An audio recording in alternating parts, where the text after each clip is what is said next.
Tea media ప్రేక్షకులకు స్వాగతం. ముందుగా మన ప్రేక్షకులందరికీ కూడా ఈరోజు నాగ గరుడ పంచముల యొక్క శుభాకాంక్షలు.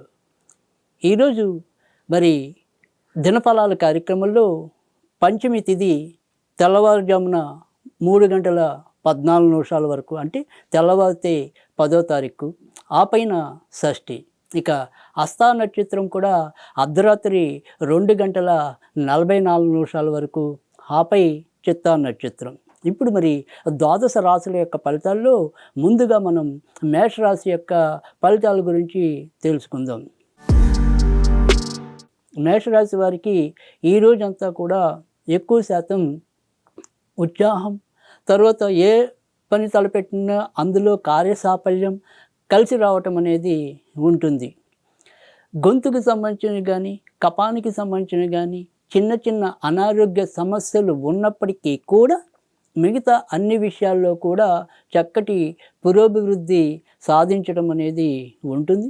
గత 2-3 రోజులుగా ఏదైనా సరే ఎదురవుతున్న అసహన పరిస్థితులు ఏవైనా ఉంటే వాటి నుంచి ఈరోజు బయటపడటం అనేది కూడా సంభవిస్తుంది. ఇక ఈరోజు వీరు ఎక్కువగా అమ్మవారికి సంబంధించిన పూజలు చేసుకుంటే మరిన్ని మంచి ఫలితాలు పొందడానికి ఉంటుంది. వృషభ రాశి వారు ఈరోజు వారు ఏదైనప్పటికీ కూడా నిర్ణయాలు తీసుకోవటంలో కొంత తడబాటుకి గురవటం అనేది ఉంటుంది. ఏ పని ముందు చేయాలో, ఏ పని తర్వాత చేయాలో తెలియక తలపట్టు కూర్చోవటం కూడా ఈరోజు ఎక్కువ సందర్భాల్లో ఉంటుంది. ఇక సంతానపరంగా కూడా చిన్న చిన్న సమస్యలు తలెత్తుతాయి. ఈరోజు సాధ్యమైనంత వరకు కూడా షేర్ మార్కెట్లు, స్పెక్యులేషన్స్ ఇలాంటి వ్యవహారాలకి దూరంగా ఉండటం అనేది చెప్పదగిన సూచన. ఈరోజు మరి దుర్గాదేవికి సంబంధించిన పూజలు చేసుకుంటే కనుక వీరికి ఉండే ఈ సంశయాత్మక ధోరణి అనేది కొంతవరకు తగ్గడానికి ఉంటుంది. మిథున రాశి వారికి అయితే కనుక ఈరోజు ఇంట్లో ఏదో రకమైన సమస్యలు పొడసూపటం అనేది కనిపిస్తోంది. మానసికంగా ఎంత ప్రశాంతంగా ఉందామనుకున్నప్పటికీ కూడా బొగ్గగిల్లి జోలపాడే వ్యక్తులు ఎక్కువైపోవటం అనేది కూడా ఉంటుంది. ఇక ఇంట్లో అల్లా లేని ఖర్చులు, తర్వాత అనవసరపు వాదాలు కూడా పెరుగుతాయి. వృత్తి ఉద్యోగాలు సాఫీగానే సాగిపోతాయి. బయట నుంచి రావాల్సినవి ఏవైనా ఉంటే అవి సకాలంలోనే వస్తాయి. ఇక ఈరోజు సాధ్యమైనంత వరకు కూడా వీరు ఆంజనేయ స్వామికి సంబంధించిన పూజలు చేసుకోవటం అనేది ఉత్తమం. కర్కాటక రాశి వారికి అయితే ఈరోజు చాలా రకాలుగా ప్రోత్సాహకరమైన వాతావరణం ఉండబోతోంది. చిన్న ప్రయాణాలైనా, దూర ప్రయాణాలైనా, ఏ ప్రయాణాలైనా అవన్నీ కూడా సౌఖ్యవంతంగా, లాభవంతంగా పూర్తవటం అనేది ఉంటుంది. ఆడవాళ్ళు లేదా ఆడ బంధువుల యొక్క సహాయ సహకారాలతో వీరి యొక్క పనులన్నీ కూడా ముందుకెళ్ళటం, లేదా వీరి పనుల మీద వారి యొక్క ప్రభావం ఎక్కువ ఉండటం జరుగుతుంది. అయినా కానీ ఎలాంటి ఇబ్బందులు లేకుండా వీరి యొక్క బాధ్యతల్ని సక్రమంగా నిర్వహించుకోగలుగుతారు. ఈరోజు వీరికి సుబ్రహ్మణ్య స్వామికి సంబంధించిన పూజలు మరింత ఉపయుక్తంగా ఉంటాయి. సింహరాశి వారైతే కనుక ఈరోజు ఆర్థిక వ్యవహారాల్లో మాత్రం చాలా జాగ్రత్తగా ఉండాలి. ఎలా వెళ్ళినా కానీ ఆర్థికంగా ఏదో రకమైన ధనవ్యయం లేదా నష్టం సూచితంగా ఉన్నాయి. తన యొక్క వాక్కుని నియంత్రణలో ఉంచుకోకపోతే ఉన్నట్టుండి ఆకస్మికంగా వేరే ఎవరితో అయినా సరే, ఇంటి వాళ్ళతో, ఇంటి సభ్యులతో అయినా సరే కొంతవరకు కలహాలు పడచూపే అవకాశాలు కూడా లేకపోలేదు. కనుక సాధ్యమైనంత వరకు సహనంతో ఈరోజు పనులు నిర్వహించుకోవటం అనేది చెప్పదగిన సూచన. ఈరోజు నరసింహస్వామికి పానకం నివేదన చేస్తే ఎంతో కొంత వీరికి ఉపశమనం లభిస్తుంది. కన్యారాశి వారికి అయితే కనుక ఈరోజు వారి వ్యాపార రంగంలో ఉన్న వాళ్ళకైతే కనుక వ్యాపారంలో కొంత లాభం రావటం అనేది ఉంటుంది. అయితే ఇటు ఉద్యోగస్తులైనా, వ్యాపారస్తులైనా లాభాలు మెండుగా వచ్చినప్పటికీ కూడా ఏవైనా సరే ధనం వ్యయం కూడా అదే రీతిలో ఉండటం అనేది కూడా ఉంటుంది.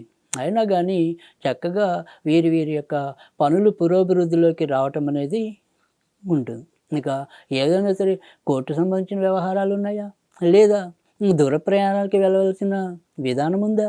వీటన్నిటిలో కూడా ఈరోజు ఎంతో కొంత పురోభివృద్ధి సాధించగలుగుతారు. కళ్యాణం కోసం మరి వేచి ఉన్న యువతీ యువకులు మాత్రం ఎంతో కొంత నిరాశ తప్పదు. ఈరోజు సాధ్యమైనంత వరకు కూడా వీరు వినాయకుడికి సంబంధించిన పూజలు చేసుకోవటం అనేది చెప్పదగిన సూచన. తులారాశి వారికి అయితే కనుక ఈరోజు అధికంగా ధనవ్యయం సూచితం. ఇక ఏదైనా సరే దూర ప్రయాణాలకు చేసే ఏదైతే ఏర్పాట్లు ఉన్నాయో అవి తప్పకుండా కార్యరూపం దాల్చడం అనేది అయితే కనిపిస్తుంది. ఇక దూరం నుంచి వచ్చే ఏదైనా సరే ఒక వార్త వీరికి ఎంతో కొంత ప్రోత్సాహకరంగా ఉండటం అనేది అయితే కలుగుతుంది. ఇక కడుపుకు సంబంధించినవి కానీ కొంతవరకు మరి తలకు సంబంధించినవి కానీ ఏదైనా సరే నొప్పులు కొంతవరకు వెంటాడచ్చు. ఈరోజు వీరు సాధ్యమైనంత వరకు కూడా ఆంజనేయ స్వామికి సంబంధించిన పూజలు చేసుకోవటం అనేది చెప్పదగిన సూచన. వృశ్చిక రాశి వారైతే కనుక ఈరోజు చేపట్టి ఏ పనైనా కూడా అదృష్టవశాత్తు అది మంచిగానే పూర్తవటం అనేది కనిపిస్తుంది. ముఖ్యంగా లాభస్థానంలో చంద్రుడు మరి తన యొక్క సొంత నక్షత్రంలో సంచరించడం వల్ల వీరికి ఆశించిన విధంగా లాభాలు చేకూరటం అనేది కూడా ఉంటుంది. గత కొద్ది రోజులుగా ఏదైతే ఈ జ్యేష్ఠ నక్షత్రం వారు ఇబ్బందులు పడుతున్నారో ఆ ఇబ్బందులకి కొంతవరకు ఈరోజు ఉపశమనం లభించడం కానీ భవిష్యత్తు తాలూకు ఒక ఆశాజనకమైన పరిస్థితులు ఏర్పడటం కానీ సంభవించవచ్చు. ఈరోజు సాధ్యమైనంత వరకు కూడా వీరు నాగారాధన చేసుకోవటం వల్ల తప్పకుండా మంచి జరుగుతుంది. ధనుర్రాశి వారికి అయితే కనుక ఈరోజు వారి వారి యొక్క వృత్తి ఉద్యోగాల్లో అనుకోని మార్పులు కలిగే అవకాశాలు అయితే ఎక్కువగా ఉన్నాయి. ఇక దూరమో దగ్గరో కొంతవరకు ప్రయాణాలు, అలాగే ఎవరైనా సరే కొత్త వ్యక్తుల యొక్క సందర్శన, ఇలా కొన్ని కొత్తదనంతో కూడిన రోజుగా ఈరోజు ఉండటం అనేది అయితే కనిపిస్తుంది. ఇక ఖర్చులు కూడా అలానే రావటం అనేది కూడా ఉన్నప్పటికీ కూడా మానసికంగా ఏదో రకమైన ఆనందాన్ని అయితే కనుక అనుభవిస్తారు. ఈరోజు వీరు వినాయకుడికి సంబంధించిన పూజలు చేసుకోవటం అనేది ఉత్తమం. మకర రాశి వారైతే కనుక ఈరోజు ఏ పని తలపెట్టినప్పటికీ కూడా అందులో ఏదో రకమైన కొంత అపశృతి కలగటం అనేది అయితే ఉంది. అయినప్పటికీ కూడా వీరి యొక్క తెలివితేటలతో అయితేనేమి, సమయస్ఫూర్తితో అయితేనేమి ఆ రకమైన ఇబ్బందుల నుంచి బయటపడటం కూడా కనిపిస్తుంది. ఇంకా ఒక్కోసారి ఏదైనా ఉద్యోగ రంగంలో ఉన్నవారికైనా, వ్యాపార రంగంలో ఉన్నవారికైనా, స్వతంత్ర వృత్తుల్లో ఉన్నవారైనా ప్రయాణాలతో ముడిపడి ఏదైనా సరే కొంతవరకు పనులు చేయవలసిన అగత్యం ఏర్పడచ్చు. ఏదైనా ఈరోజు తటస్థమైన ఫలితాలు పొందటం అనేది ఎక్కువగా ఉంటుంది. ఈరోజు వీరు వెంకటేశ్వర స్వామికి సంబంధించిన పూజలు చేసుకోవటం అనేది ఉత్తమం. కుంభరాశి వారికి అయితే కనుక ఈరోజు అడుగడుగున ఏదో రకమైన సంకటం వెంటాడుతూ ఉండటం అనేది ఉంటుంది.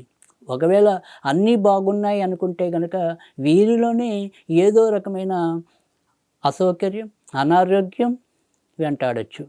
ఇలా ఏది చూసినప్పటికీ కూడా ఈరోజు ప్రతి పనిలో కూడా వాయిదా పడేతనం, అన్నీ దగ్గర దాకా వచ్చి పొందలేని వైనం, ఈ రకంగా ఇబ్బంది పడటం అనేది కూడా ఎక్కువగా కనిపిస్తుంది. ఇంకా వ్యక్తిగత ఆరోగ్య విషయంలో కూడా ఈరోజు ముఖ్యంగా శ్వాసకు సంబంధించినవి కానీ, కొంతవరకు కాలేయానికి సంబంధించినవి కానీ ఆరోగ్య విషయంలో కొంత జాగ్రత్త అనేది అవసరం. ఈరోజు వీరు నరసింహస్వామికి సంబంధించిన పూజలు చేసుకోవటం అనేది ఉత్తమం. అధిక భాగం మంచి ఫలితాలు పొందుతారు. కేవలం ఇంటికి సంబంధించిన విషయాల్లో మాత్రం కొంత ఏదో రకమైన ఇబ్బందులు, భార్యాభర్తల మధ్య తాత్కాలికంగా ఏవైనా సరే కొంతవరకు వైరాలు కూడా ఉండొచ్చు. ఇంకా కొత్తగా పెళ్ళిళ్ళు కావాల్సిన వాళ్ళకైతే కనుక వారి యొక్క ప్రయత్నాలు పెద్దగా సఫలీకృతమయ్యే అవకాశాలు అయితే ఎక్కువగా కనిపించడం లేదు. దూర ప్రయాణాలకి చేస్తే వ్యవహారాల్లో ఎవరైనా ఉంటే కనుక అవి కొంతవరకు కార్యానికి ముందుకు తీసుకెళ్లేలాగా కనిపిస్తుంది. ఈరోజు సాధ్యమైనంత వరకు కూడా వీరు లక్ష్మీదేవికి సంబంధించిన పూజలు చేసుకోవటం అనేది ఉత్తమం.